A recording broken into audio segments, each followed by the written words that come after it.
Man, did we get a treat this week for college football. Please tell me you guys have watched the Georgia Bama game. This was a crazy game.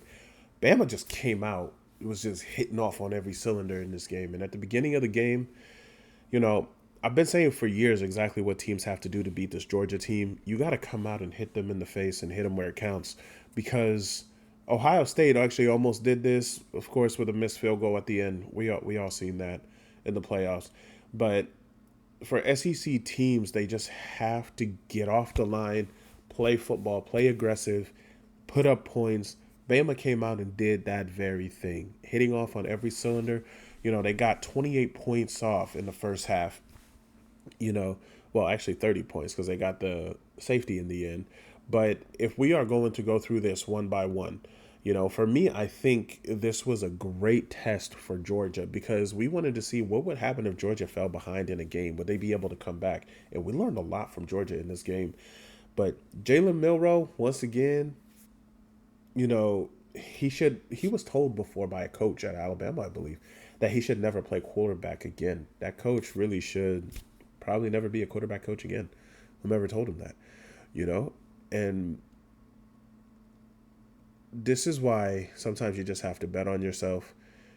Watching the video for Jalen Milroe, I'm not exactly sure what made that coach ever tell him that because I'm like, you watch this guy, you see he has the talent. Are you saying you can't coach him or are you saying he can't be a quarterback? Because he's definitely proven that he can be a quarterback and you're not the one that coached him. So maybe that was just bad coaching for Jalen Milroe's first year and Jalen Milroe was just never the problem. But coming into this game, Nick Saban, I think, was questioning what would happen. Even for Kirby Smart, I mean, let's just be honest. He's 1-6 now against Bama, but everyone thought they had a chance in this game no matter what, and no one thought a 28-0 run would happen in the beginning of this game. But Mero went out there and showed everyone that he can be a threat with his feet and he can also beat you with his arm, and he's very accurate. He threw so many good passes down the field. He was accurately hitting freshmen down the field and trusting in their ability to actually catch the ball. Bama coaches decided right away, we're not coming out and making this a field goal game. We are definitely coming out, putting points on the board. We're not going to be conservative.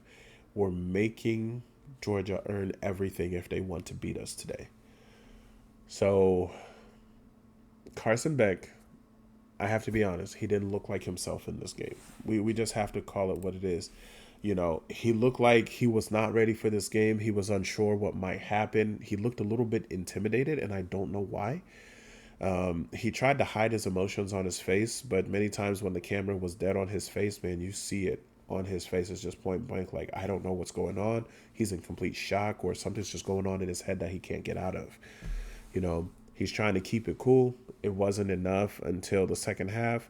The miscommunication between him and the Bulldogs, the receivers, the running back, all that stuff was just far too much. They tried their best, but Carson Beck was never on the same page with the receivers in the first half. With about 6 minutes, 40 seconds left in the second quarter, Georgia finally gets on the board. They finally start chipping away at Alabama's score. You know, now is a choice for Bama in the second quarter that made zero sense. You're up 24-7. Sure, you're on Georgia's side of the field. It's 4th and 1. And for some reason, you decide to go for this 4th and 1. And you didn't even convert it. I just don't understand the decision that you made in that one right there because you're giving the momentum back to Georgia. So 3 minutes left in the second quarter. It just didn't make any sense at all. Then, of course, Carson Beck comes out on the field. You think Georgia has the momentum. No, he throws an interception, gets the ball right back to Alabama. What's crazy is with all these mistakes that Georgia is making in this game, this was still an excellent game and ended up being a very close game, especially if you watch the game. So that's actually a shout out to Georgia. Good job for keeping it together and figuring this back out, you know.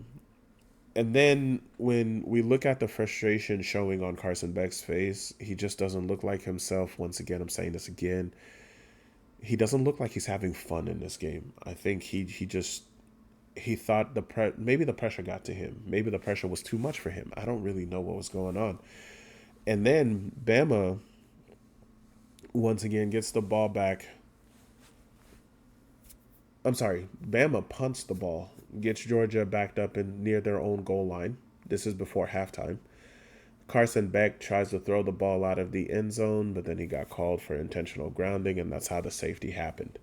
And that's how we ended up with a 37 score going into halftime.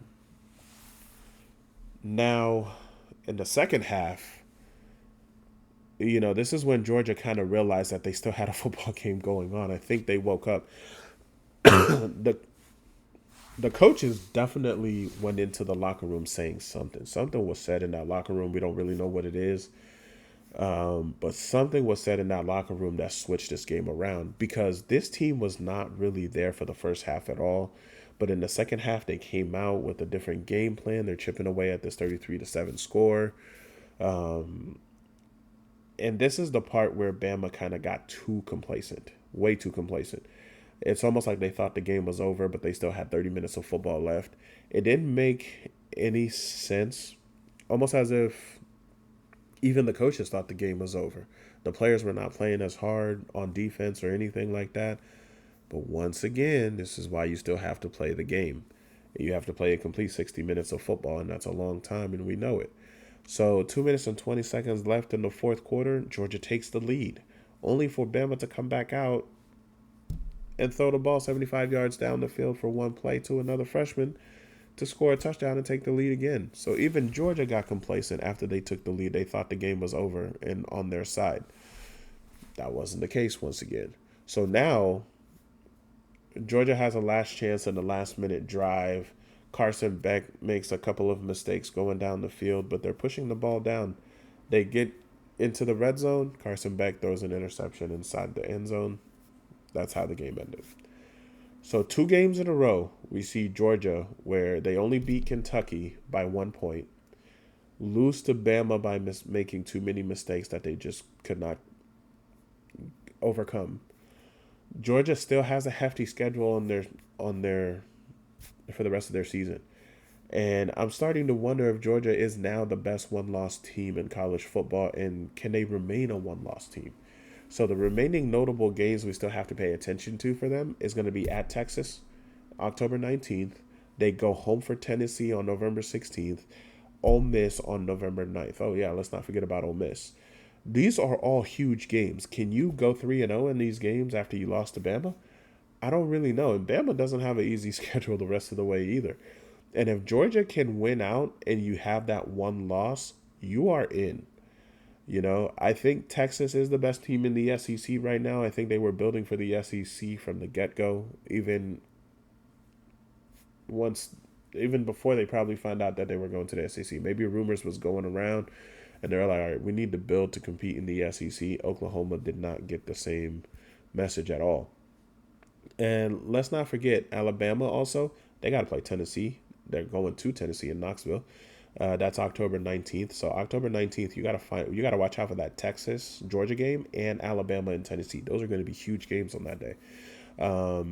They also have. Let me make sure I'm saying this right.